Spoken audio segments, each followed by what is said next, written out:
Mi nombre es Luis Javier Murúa, soy el jefe de trabajos prácticos de la sexta cátedra y docente adscripta a la misma, y voy a presentarles artropatías por cristales y artritis reactiva.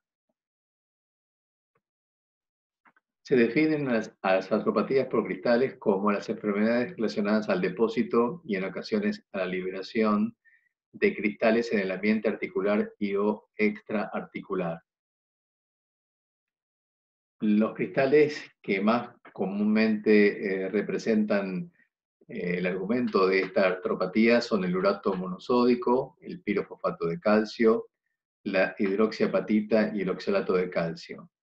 También pueden ser cristales de colesterol, de esteroides, de hemoglobina, de hematoidina, pero hoy vamos a describir los que están en letras de negritas en esta diapositiva. Las manifestaciones musculoesqueléticas de las artritis inducidas por cristales es muy variada. Por ende, toda vez que uno no puede explicar a un fenómeno inflamatorio articular por los mecanismos de producción inmunológicos o infectológicos o traumáticos, tiene que plantearse claramente la sospecha de una artritis inducida por cristales, porque las formas de presentación son extraordinariamente variadas. Si bien es cierto que la forma de presentación más común y clásica es la monoartritis o la poliartritis aguda, lo puede hacer en forma de bursitis, de tendinitis, de entesitis, de depósitos tofáceos. Pueden complicar la artrosis, promover formas de artropatías destructivas, simular una artritis reumatoidea, simular una espondilosis anquilosante, ser una causa de estenosis de canal raquídeo, establecer la causa de síndrome de apófisis coronoides o del túnel carpiano, promover la ruptura de tendones. Es decir, la forma de presentación es muy variada y hay que sospecharla siempre. Los cristales pueden identificarse en los líquidos articulares mediante métodos físicos o mediante métodos químicos una vez extraído ese líquido. Los métodos físicos son el microscopio óptico corriente o de polarización particularmente, y entre las tinciones el rojo de alizarina, uricasa o arsenazo 3 entre los más comunes. La tinción de Wright. Ya vamos a dar ejemplos cuando mostremos algunos de los cristales. Acá está el microscopio con el polarizador que nos va a permitir obtener imágenes que se establezcan de esta forma. En el caso del urato monosódico, el cristal protagonista de la enfermedad llamada gota, frente al eje del compensador, los cristales de coloración azul se van a presentar en forma perpendicular al mismo y los de amarillo en forma paralela. Al contrario ocurrirá con la enfermedad llamada condrocalcinosis, en el caso de los depósitos sean de cristales de pirofosfato de calcio. Acá tenemos imágenes de los cristales y cómo se presenta el microscopio de polarización. La gota es un trastorno heterogéneo en el cual la hiperuricemia persistente provoca el depósito de cristales de urato monosódico en los tejidos, particularmente articulares y periarticulares, o en la cristalización del ácido úrico en el tracto urinario, como hemos visto en la clase teórica de nefropatía obstructiva y nefrolitiasis.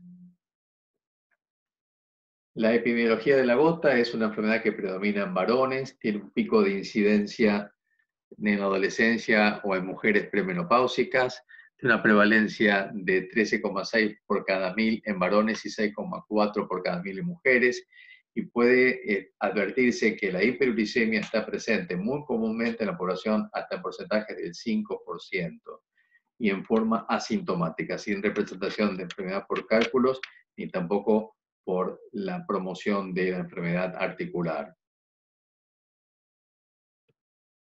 Respecto a la etiopatogenia de la hiperuricemia, hay que tener presente que la mayor causa está vinculada a las formas en donde la excreción urinaria está disminuida, como por ejemplo las causas vinculadas a insuficiencia renal, pacientes con hipertensión arterial, acidosis, hiperparatiroidismo, hipotiroidismo, formas de insulinoresistencia, la presencia de drogas, alcohol, diuréticos, salicitatos o dosis bajas y la ciclosporina, el etambutol o la piracinamida, que son agentes que pueden disminuir la excreción y promover hiperuricemia.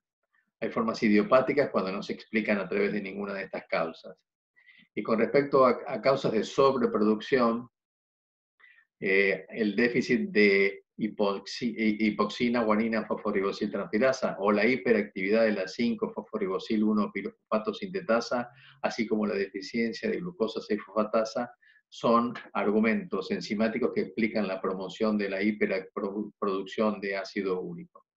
O la hiperuricemia puede ser secundaria a hemólisis, a enfermedades mieloproliferativas, a la psoriasis, a la enfermedad ósea de Paget, a la dieta rica en purinas, sobre todo no carnes rojas, carnes de aves, mariscos, el consumo de bebidas alcohólicas, sobre todo la cerveza o las bebidas blancas, la presencia de ácido nicotínico o vitamina B12 en exceso pueden ser promotoras de hiperuricemia. La fisiopatología de la enfermedad por cristales de urato monosódico se explica porque el urato monosódico es soluble hasta concentraciones de 7 miligramos por decilitro a 37 grados y toda vez que se superan estas concentraciones se corre el riesgo de que cristalicen y se precipiten en los tejidos. La disminución de la solubilidad se establece en las articulaciones periféricas porque las temperaturas corporales son más bajas. Hay que tener presente al analizar la fisiopatología que la carencia de la enzima uricasa, ácido úrico oxidasa en los seres humanos es lo que promociona esta enfermedad. La síntesis diaria de uratos es de 750 miligramos por día y hay una capacidad limitada de la excreción renal. Estos son algunos de los argumentos que explican el mecanismo de producción de la enfermedad. El depósito de cristales se lleva a cabo fundamentalmente en articulaciones enfermas por osteoartrosis crónica, osteoartritis crónica, sobre todo las interfalángicas, particularmente en articulaciones con microtraumas como la primera articulación metatarsofalángica. Son depósitos que se llevan a cabo en la sinovia, en el cartílago. Los cristales de urato monosódico activan mediadores de la inflamación en el sistema inflamosoma. Se promueve la incorporación de neutrófilos a la articulación y este fenómeno inflamatorio perpetuado, la inflamación crónica no tratada, va causando proliferación sinovial crónica, pérdida de cartílago y erosión ósea. Las manifestaciones clínicas de la gota son fundamentalmente la de una monoartritis o una oligoartritis aguda, que es la forma clásica de presentación, ya vamos a describirla. Formas de poliartritis aguda, pero nunca más de 4 articulaciones simultáneamente. Es una forma pausisintomática. Artritis crónica, depósitos tofáceos periarticulares y las manifestaciones renales de la gota, que son la nefrolitiasis por la presencia de hiperuricosuria, que va a promover cálculos de ácido úrico, como hemos visto en las clases anteriores, así como también de oxalato de calcio por sustitución o por epitaxis.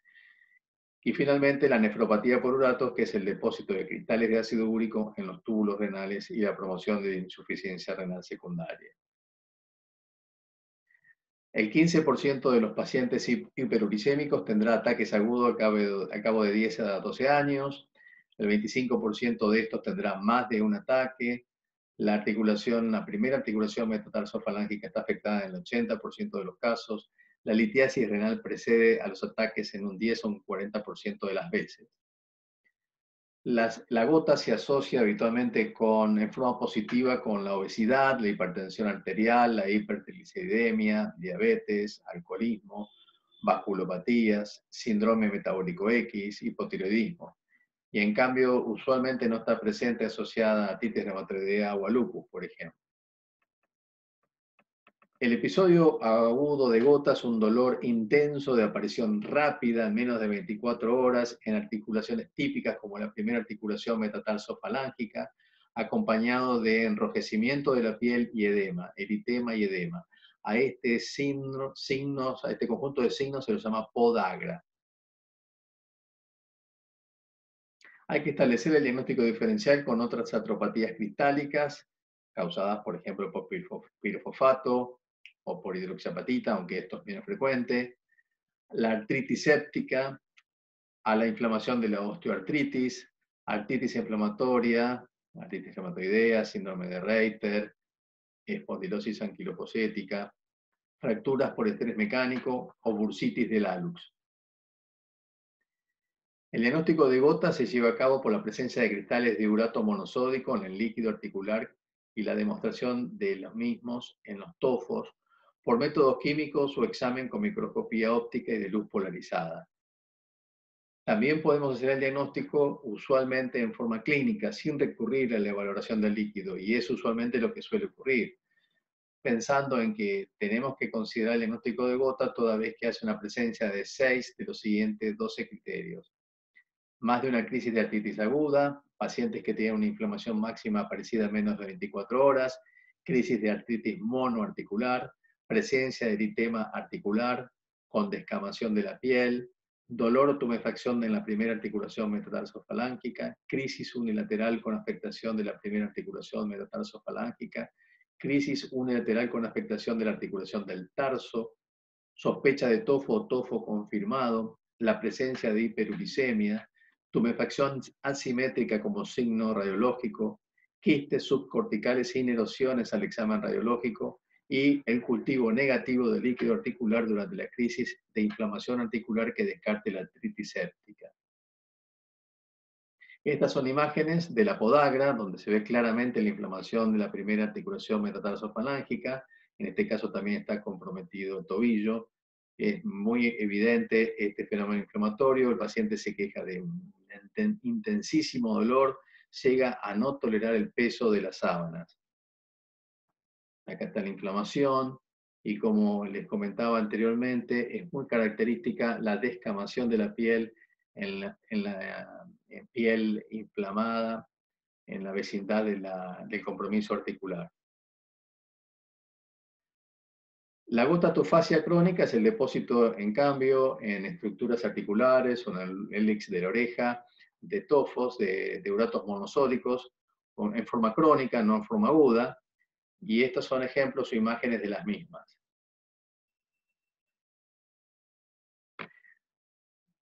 Articulaciones metacarpofalángicas comprometidas, gran tofo presente interfalángico, deformidades en las manos bien manifiestas.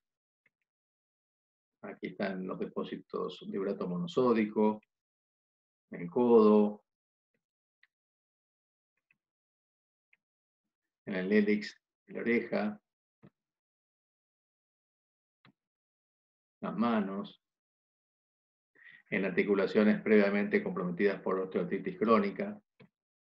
El diagnóstico gold estándar de gota es la identificación de cristales de urato monosódico en un aspirado de líquido sinovial o tofos, donde vamos a ver la birefringencia negativa en la microscopía polarizada, como habíamos presentado previamente. También podemos apoyar el diagnóstico con la valoración en sangre de la presencia de hiperuricemia, aunque esto no es excluyente, y aprovechar a hacer en la extracción de sangre una valoración metabólica del paciente. En el líquido articular, además de los cristales de urato monosódico, es común encontrarnos con un alto recuento de células, 2.000 a 60.000 células por microlitro, un aspecto turbio, a veces con pasta de tiza. Y los pacientes usualmente hiperuricosúricos van a tener uricosurias de más de 750 en la mujer, más de 800 miligramos en 24 horas en el hombre. El urato monosódico se presenta con una polarización negativa, una birefringencia negativa, con tamaños de cristales de 2 a 25 micrones, con forma de aguja o puntiformes. Se identifican en el microscopio óptico polarizado, en la microscopía electrónica. La uricasa disuelve los cristales y tiene esa intensa birefringencia negativa que describíamos. Acá tenemos imágenes de cristales.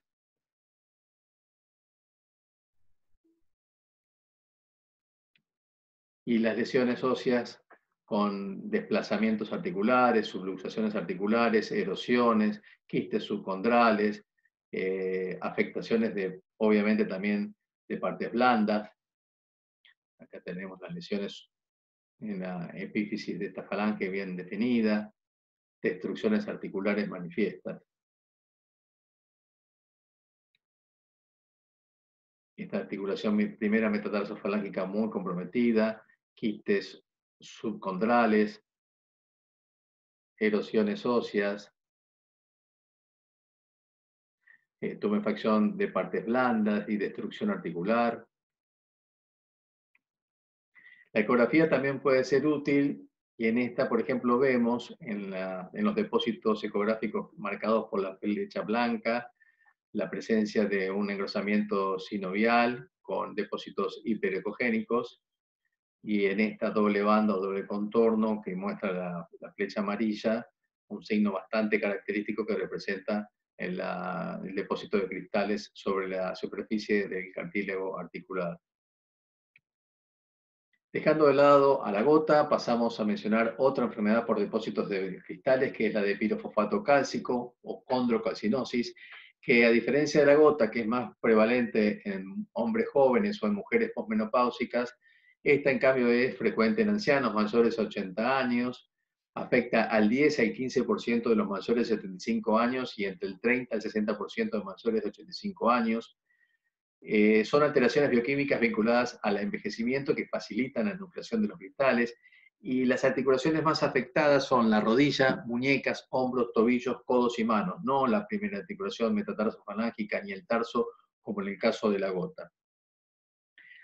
Suele expresarse clínicamente, así como la gota, en forma de hallazgo asintomático de calcificación de la articulación de la rodilla en una radiografía simple de rodilla, o en forma aguda, de manera muy parecida a la gota, pero en ese caso comprometiendo sobre todo a la rodilla. A esto se llama pseudogota, y los cristales son de pirofosfato de calcio y no de urato monosódico.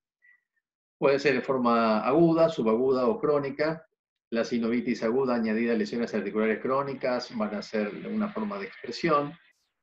Inducen o intensifican la artrosis, desarrollan artropatías neuropáticas similares a artropatías neuropáticas, desarrollo de formas similares a la artritis reumatoidea, se manifiestan con calcificación de discos y ligamentos intervertebrales, similares a la espondilitis anquilosante, pueden promover estenosis del canal raquídeo, pueden manifestarse con hemartrosis y con el síndrome de túnel carpiano. Usualmente, así como recordábamos que la diabetes, la obesidad, el síndrome metabólico, el alcoholismo se asociaba a la gota, en cambio la condrocalcinosis o la artropatía por cristales de pirofosfato de calcio se asocia fundamentalmente al envejecimiento, a formas de hiperparatidismo primario, a la hemocromatosis, a la hipofosfatasia, a la hipomagnesemia. También puede complicar la gotofasia crónica, se puede dar en pacientes post-menisectomizados, en pacientes que tienen displasias epifisarias o en las formas de presentación hereditarias. En el líquido articular vamos a encontrarnos con cristales romboidales con refrigencia débilmente positiva dentro de la fibrina y de los leucocitos y con esta forma de presentación en el microscopio óptico polarizado. Recordemos el urato monosódico con el eje de vertical azul y el horizontal amarillo e inverso en el caso de pirofosfato de calcio, que es lo que estamos tratando. En la radiología, acá se ve una banda calcificada, sinovial, entre ambas superficies articulares de la articulación de la rodilla. Pasamos a otra entidad, que es la enfermedad por depósitos de hidroxiapatita cálcica. La hidroxiapatita es el principal mineral del hueso y de los dientes. Esta entidad, así como la de pirofosfato de calcio, también es frecuente en ancianos. Está presente entre el 30 al 50% de los pacientes con artrosis. Son cristales no birefringentes, solamente visibles en el microscopio electrónico, y en las tinciones se observan glóbulos intra o extracelulares de 1 a 20 micrones de color púrpura en la tinción de Ray y rojo intenso con el rojo de alizarina. Se pueden expresar como sinovitis agudas, bursitis, tendinitis o en formas de artropatías destructivas crónicas, y están asociadas la de hidroxiapatita al hiperparatidismo, al síndrome de leche alcalino en pacientes que consumen excesiva cantidad de antiácidos o de lácteos, en los pacientes con insuficiencia renal que tienen diálisis prolongadas, o en algunos casos de enfermedades del tejido conectivo como la esclerodermia, el lupus o el síndrome CREST. Acá tenemos los cristales de hidroxiapatita teñidos con rojo de alizarina, marcados con la flecha. Acá se ven en la tinción de Wright. Y por último, mencionar a la enfermedad por depósitos de oxalato de calcio, que se dan en la oxalosis primaria o en la oxalosis secundaria, en la insuficiencia renal crónica terminal y diálisis. Estos pacientes tienen masas de oxalato de calcio en hueso, cartílago articular, sinovial y tejidos periarticulares. Los cristales se desprenden y causan sinovitis aguda. Las manifestaciones son indistinguibles de las artropatías por cristales y los cristales tienen forma variada con birefringencia variable en la luz polarizada. La más típica es la forma bipiramidal positiva en forma de sobre de carta. Acá tenemos una imagen de cristal de oxalato de calcio.